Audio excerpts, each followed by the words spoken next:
19th of June, Rabbi Levitt, Gemora.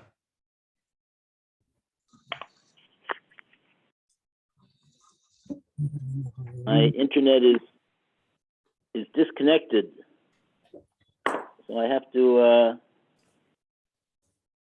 figure out what's the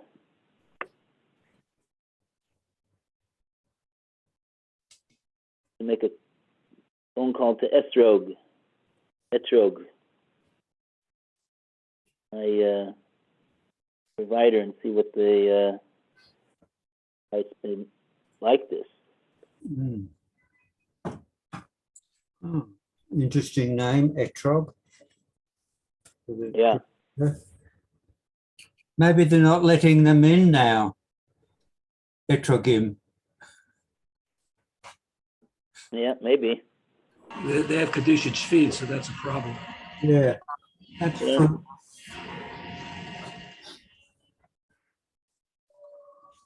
Oh, they don't let the Zoom meeting on now? What? No, it's all right. Yeah, I'll hopefully I'll be able to Hashem will enlighten my eyes and we'll be able to get it back. Yeah. And we'll be able to resume tomorrow, B'ezrat Hashem.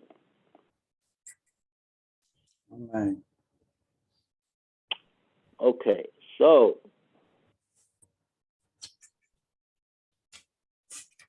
here we are, right in the middle of this Gemora over here in Bava Kama, Stadi Hey Amid Aleph, and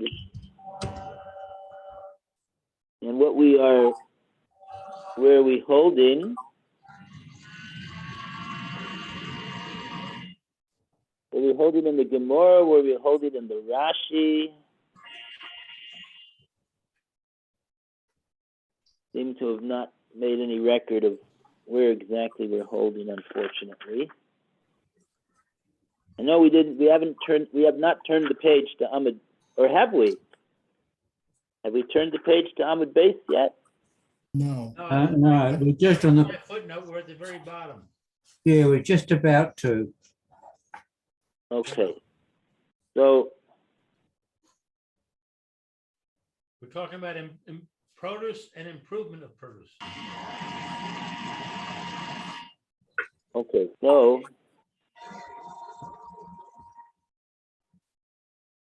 and we said that Rabbi Meir is the one who says that Achrayus is not the Tos Sofer. That's what we explained last time. Rabbi Meir is the one that holds Achrayus, meaning the lack of the inclusion of such a clause providing for Achrayus, that all of his properties are stand to be taken to pay for his debt.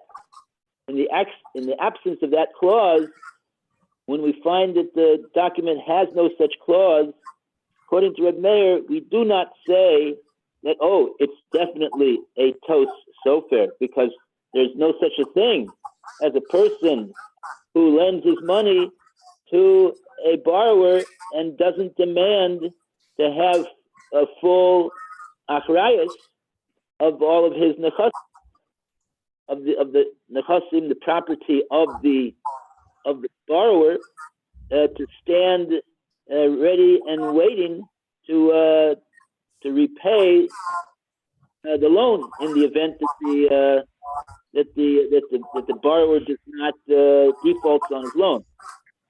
So that's the view of Reb Meir, and Gemora pointed that out.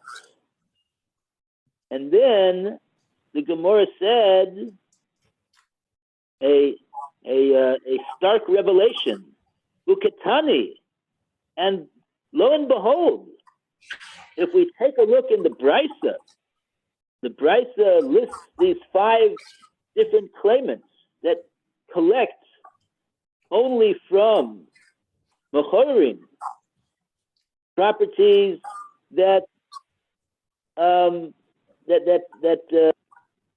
would be sold. They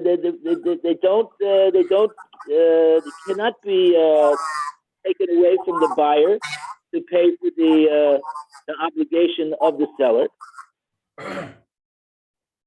And we said that one of those categories in one of those five was peros and shevach peros. Oh, okay. So we admitted that at that point we're not supposed to quite understand everything about the Gemora's answer. So we said that we're just going to go and continue over here. After the Gemora said that, the Gemora is now going to explain what the significance of the fact that the Brisa does say peros and shevach. Peros. Wait, the Gemara's, that's the Gemara's question right now. Shevach, peros heikidomi. So let's read from over there.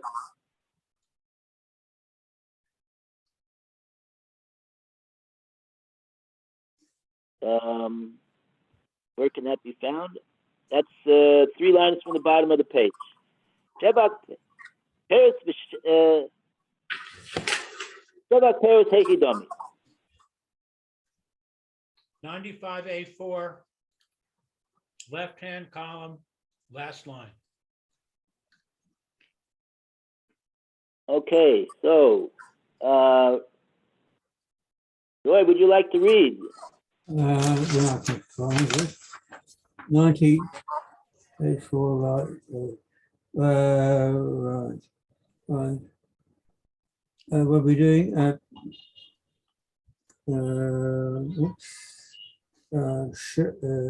Shevach, peros,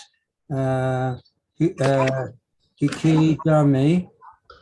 Now, what's the case of the improvement of produce? What is the case of improvement of produce? Kigan shugazal, sodeh, machavero, umechoro, le'achar. Is a case where one stole a field from his fellow and sold it to someone else. The hishbicha, who then improved it.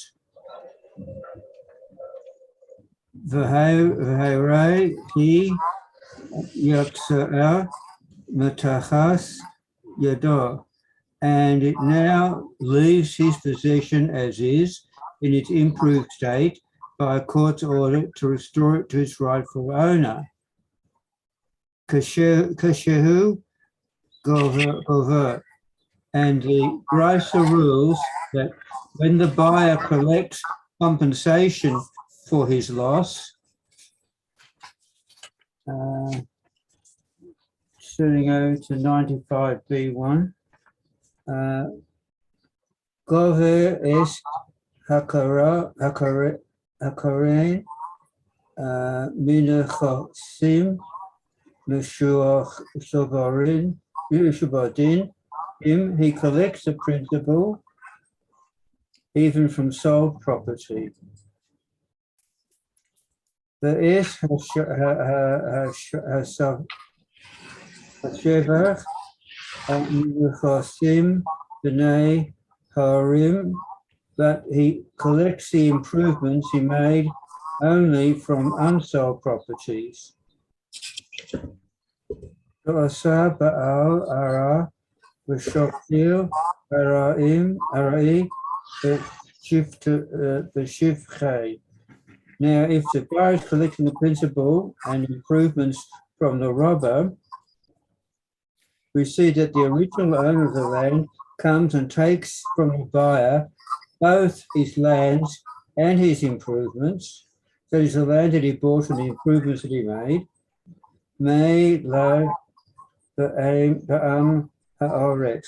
Are we not dealing even with a buyer who is an unlearned person? Dalal yadei dekaraka nigave less or ne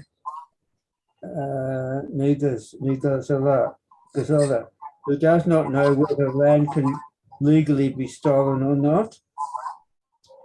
Afilu anchi kase baal karaka v'shakil la'ar v'shivka. And even so, the original owner of the land comes and takes from the buyer both the land and its improvements. Thus you can learn from this that the shogeg nami kanis, even when one acts inadvertently, Reb Meir also imposes a penalty. Okay.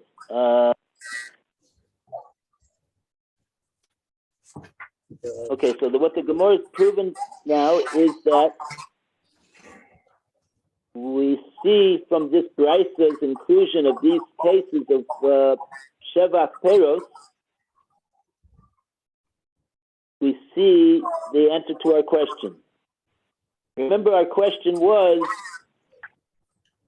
the Gemara's question on the previous page was Hikab Iboilon, Haki Iboilon.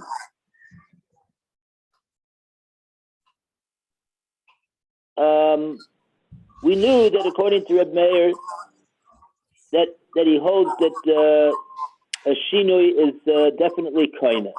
So the Goslin with the shinui owns the that he stole, and he just has to give back value for what he stole. But he doesn't have to give back the article because he stole it, and he made it, and it underwent a change. And now this that he has to give back also the shevach, which is the basis of the change, is only because of a knas of the chachamim. Really, according to the Torah, he wouldn't have to give that back because that constitutes the shinui that he's kona. So now the Gemara was saying, what about the case of Goslin b'shogeg? Did they make a knas on a Goslin b'shogeg? Meaning to say, what if he bought from the Goslin? So he's called a Goslin b'shogeg, that he bought it from the Goslin. He didn't know it was stolen. Now the Gemara over here says, what's this case referring to of Shevach Peros that we see that he collects the Shevach Peros also from the person that owes. That's exactly that case the Gemara is suggesting. That somebody stole a field, and then he sold the field to a third party, and that third party, hashbicha, created improvements in the field. And now the person that the field was stolen from, he comes and makes a claim for his field. And so the Gemara says, Harehi yotzem b'tachas yado. The field itself that the Lokeach bought from the Goslin, that will go out from his possession.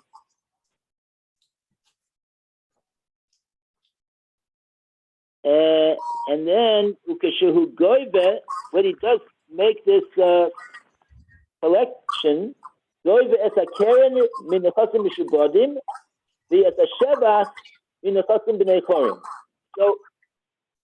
So we see over here that he has to be paid back not only for the keren, meaning the field that he lost, that he got stolen from him, from the and also for the sheva that the buyer improved the land. The buyer made payos, and even though that he doesn't have to collect, even though that those things he can only collect from bnei nechasim bnei chorin. Okay, so that what that would mean would be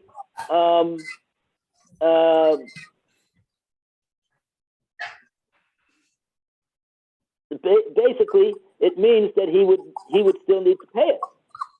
He would need to he would need to pay also for the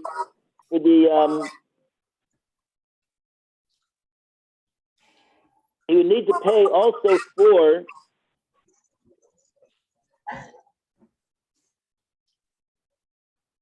the improved part.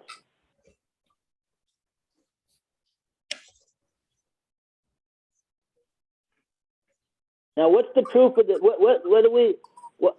The Gemora is making a big point of saying he's going to have to pay not only for the land, he's going to have to return the land. The land itself is going to be returned, and the improvements that he made in the land.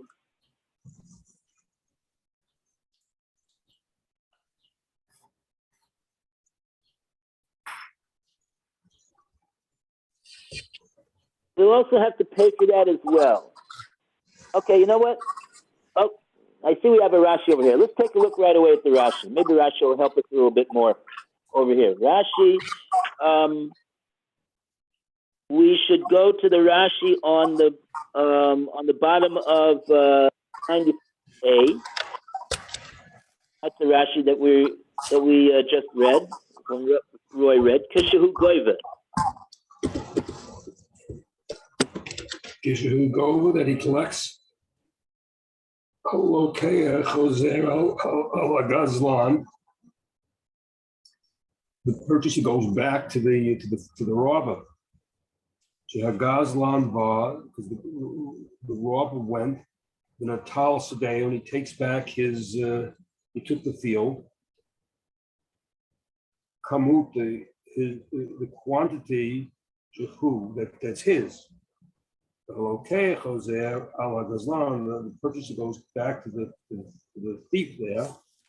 Shemachro lo ba'achar, that sold it to him with achrayot, with the guarantee, so to speak.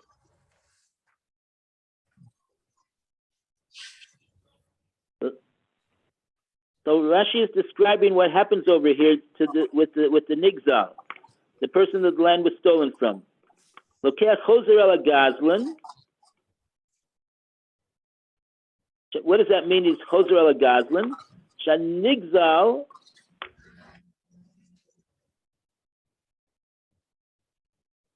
Nigzal is the one who got stolen. Yeah, we're talking about actually about three different people over here.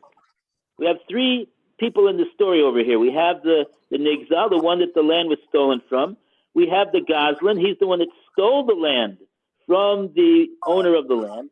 And then we have the Lokeach. He's the one who bought the land from the Gazlan. He did not buy the land from the owner. He bought the land from the Gazlan, who gazled it from the owner.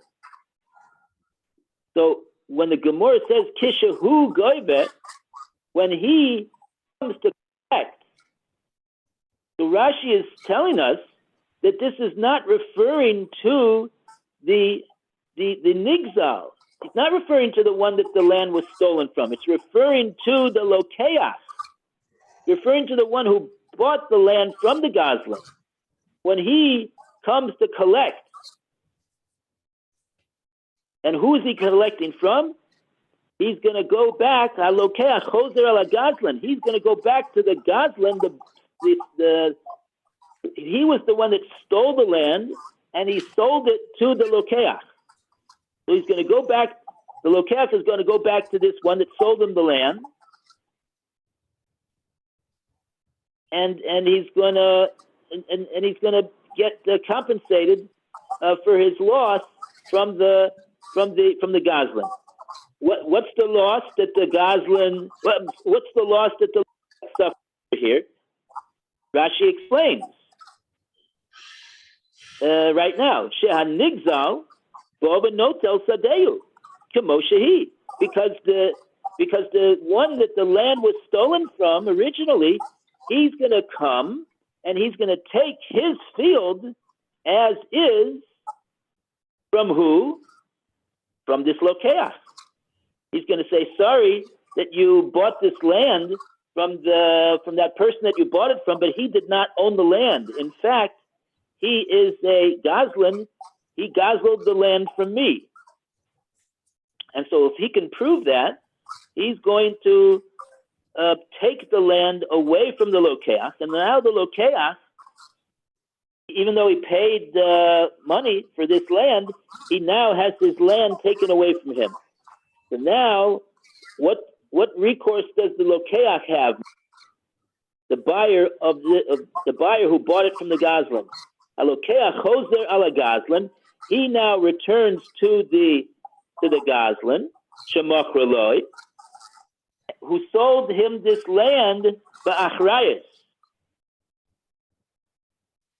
So he sold, the goslin sold the land to lokeach ba'achrayus. Okay, and now, so what will the lokeach collect from the goslin? If he sold it to him with achrayas, what will he collect? He'll collect the karen. He'll take the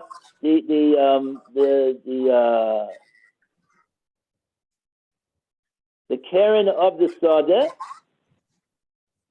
even from the chasim b'shvim. Even though the goslin sold it to somebody else, so now the story is going to repeat, right? So even if his goslin will say, "I'm sorry, but I don't have anything to give you now," so he'll go and do the same thing that the Nigzal did to him. He'll go to some other property that the goslin stole and sold it to that person, or maybe even if he didn't steal it, he's gonna be able to get it from him, because he sold, because this goslin sold to this lokeach with achrayas. So that means that the buyer from this goslin is going to have to give up his property to this lokeach, who had to give up his property. The esashevach, however, the improved value that he made, that the lokeach made in the land that he bought from the goslin, that he will only be able to collect from the goslin in a chasim b'nei chorim. So that would mean that if the goslin still has this property, that with that property he could pay for the shevach, he'll have to give him that. But if he doesn't have any more, he can't. This lokeach, he can't go and take a property from somebody who the goslin sold it to.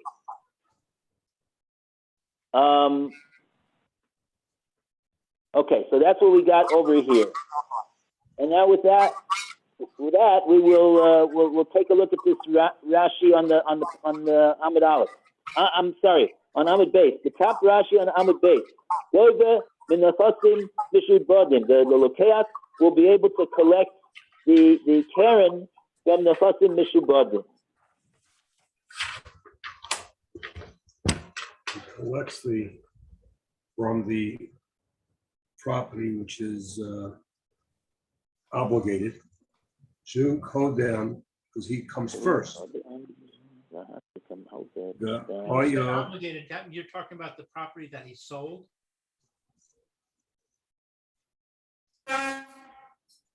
He, Mishubadim, is that the property that has been sold by the thief? we're talking about the Lokeach getting reimbursed from the Goslin that sold him stolen property. So he owes him the value of that stolen property. That property was now taken away from the Lokeach by the original owner. So he doesn't have that property anymore that the Goslin sold him. So now the Lokeach has the right to go to the Goslin that sold him this stolen property and collect from the Chasim Meshubadim. Oh, so what that means is that even if he can even collect this from the Chasim Meshubadim, meaning even if the Goslin sold a certain, if the Goslin has the wherewithal to pay back the Lokeach, so he can the Lokeach can now go knock on the door of someone who the Goslin sold different property to that person, and say sorry, but I'm owed this property by the person that sold you this property, because he sold me property with achrayus.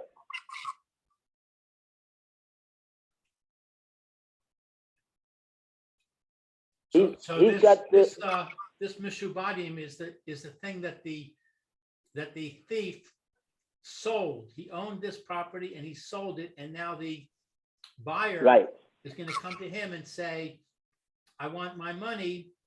And the thief says, I don't have that property anymore. So the buyer now goes to the person who purchased the property from the thief and says, yeah, give me my money. Right. Thank you. Let's see what Rashi says over here. Okay, we're Government of Chasim Meshubadim. yeah, from the properties that are obligated. Jehu Kodem, and he comes first. The Have Kamalva, he's considered like the like the borrower in a He's star. considered like a lender who has a star. Shahari Katavo, he wrote to him, proves that he loaned the money to this person who sold this property to a third party.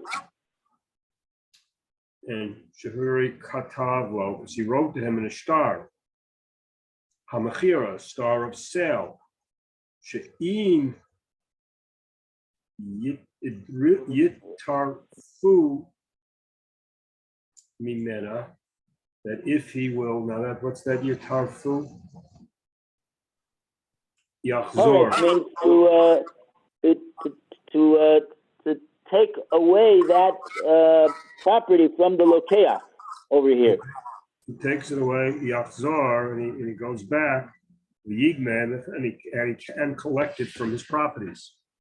Yachzor v'yigva min hachosav. Right. So this is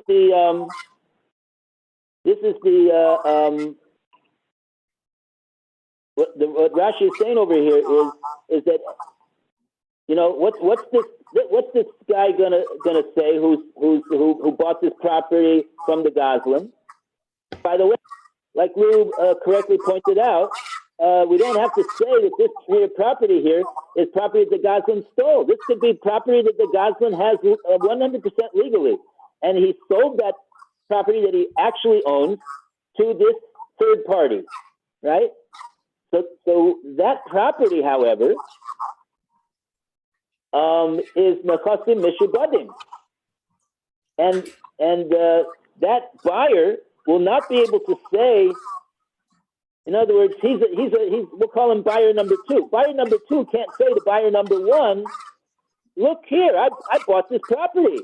Rashi is saying that the buyer number one, the one that bought the stolen property, and that preceded the Goslin stole and sold this property to buyer number one before he sold this other property that he did actually own to buyer number two. And so therefore Rashi is saying that the priority goes according to the buyer number one. Who called him? He's the first one in line. He's the first one in line to get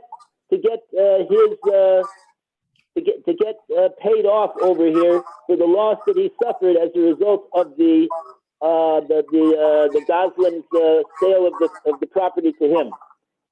He has priority over the second buyer. Malva b'shtar. Just like someone who loaned money to another person, and he did so with a star, and that star will mean that will be able to collect from the borrower's Nachasim Mishubadim if the borrower doesn't pay him back. He wrote, now it's referring to the Goslin. The Goslin wrote to the first buyer, B'shtar Machira, in the land sale document that he gave him. He wrote him with achrayas. What is it? What is the substance of a clause that says achrayas over here in regard to a land? She'im yitrafuhu mimenu, if this property will be taken away from you by a person who has a lien on this property, Yaksor, the Goslin in this clause guarantees the right of his buyer to go back to him and collect from his property, the Goslin's property. And so if the properties if that property was in the possession of the Goslin at the time that this contract for sale of this other piece of land was still in the possession of the Goslin, so even if he's going to sell it thereafter, the buyer number one will be able to go to buyer number two and say, I'm exercising my right to get reimbursed from the fact that this land sale that took place before you didn't work out for me and it was taken away from me. But this is only for the principal, correct? Right. For the principal, it says that he can collect property even not in the possession of the Goslin that has already been sold, in the interim was sold to another buyer. Correct. That's what Rashi is focusing on over here. But the Gemora, the Gemora, which Rashi doesn't comment on, the Rashi doesn't comment on that at this point, at least. Maybe we'll see in a moment. No, it doesn't seem that he does. The Gemora points out that he will be able to collect this buyer, number one. He'll be able to also collect the sheba for the improvement value that he improved the field when it was in his possession before it was taken away from him.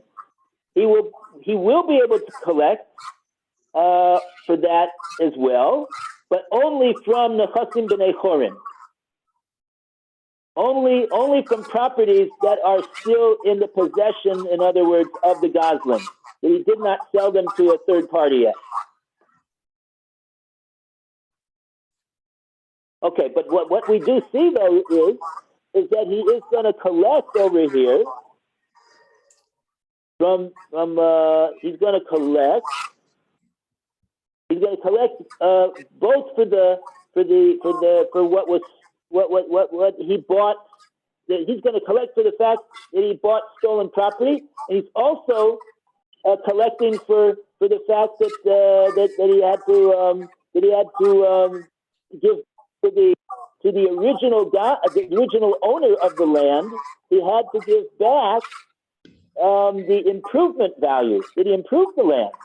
Because you see here now that this buyer, he's going now to recover this amount as well. And even though he cannot recover it from the third party, he could recover it from the Goslin himself, from any property that he has in his possession still. So what do you see from that? You see that even though he himself, this buyer, right, he was what we call a Goslin B'Shogeg, right? He was a Goslin B'Shogeg, presumably. We're going to see that more about that in a moment.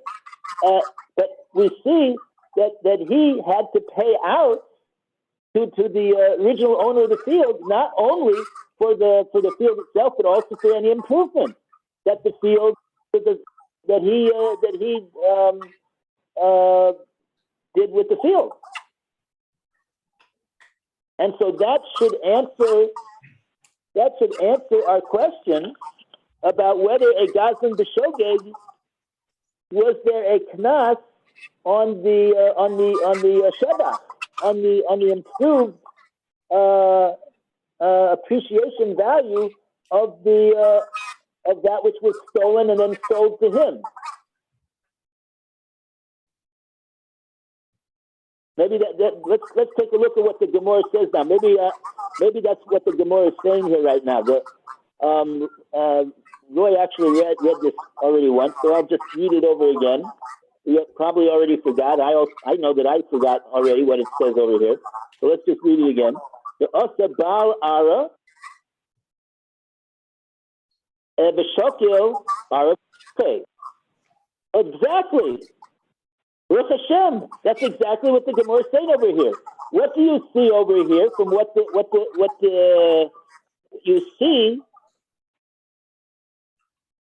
You see that if he's collecting for both the Karen as well as the Shebach, you see that it must have been that the original owner of the land was able to also collect from this buyer the land and also the Shebach of the land, the appreciated value of the land, even though that buyer is only a Goslin B'Shogeg. He simply bought it from the one that stole it. He didn't steal it himself. So that's the person that we were talking about over here, the Goslin B'Shogeg. Did the Chazal penalize him also, not only on the to give back what he unwittingly stole, but or also did he require him to pay back to the appreciated value of what he unwittingly stole?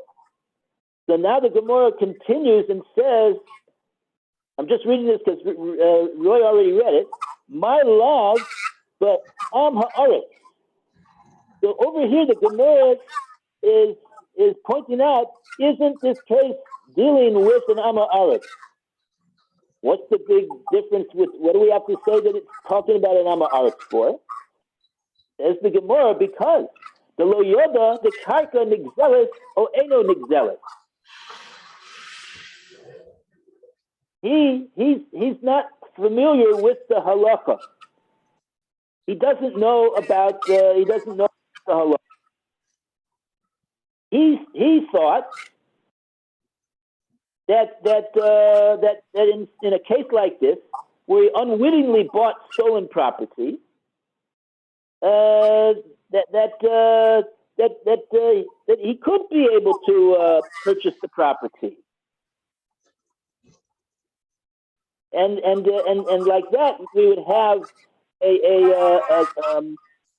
shinu reshus that went away from out of the possession of the original owner, and that the original owner was miyayesh. Let's say he gave up on being able to recover his property. That now this guy could make a kinyan in the property. and therefore he was able to. So that's why he bought it, and he invested in the improvement also, because he figured that he's okay. Figured that he's okay. And nevertheless, concludes the Gemara, Afilu Hafi, nevertheless, Hasi Bal Karka, Vishaklo, La'aro, Vishivcha. And nevertheless, even though the person was an unwitting a buyer of this property and thought that he was able to acquire it, it's interesting that nevertheless, so he's what we would call a shogeg, says the Gemara. Nevertheless, you see that the original owner is able to get back both the property as well as the appreciated value, and so therefore the Gemara concludes, Shma Mina. Here we have now established proof that even a Gazlan b'shogeg nami konet, they also penalize somebody who is a Gazlan b'shogeg. And he's got to return not only the property itself, but he also has to return the appreciated value that he put into the property. And that's our proof.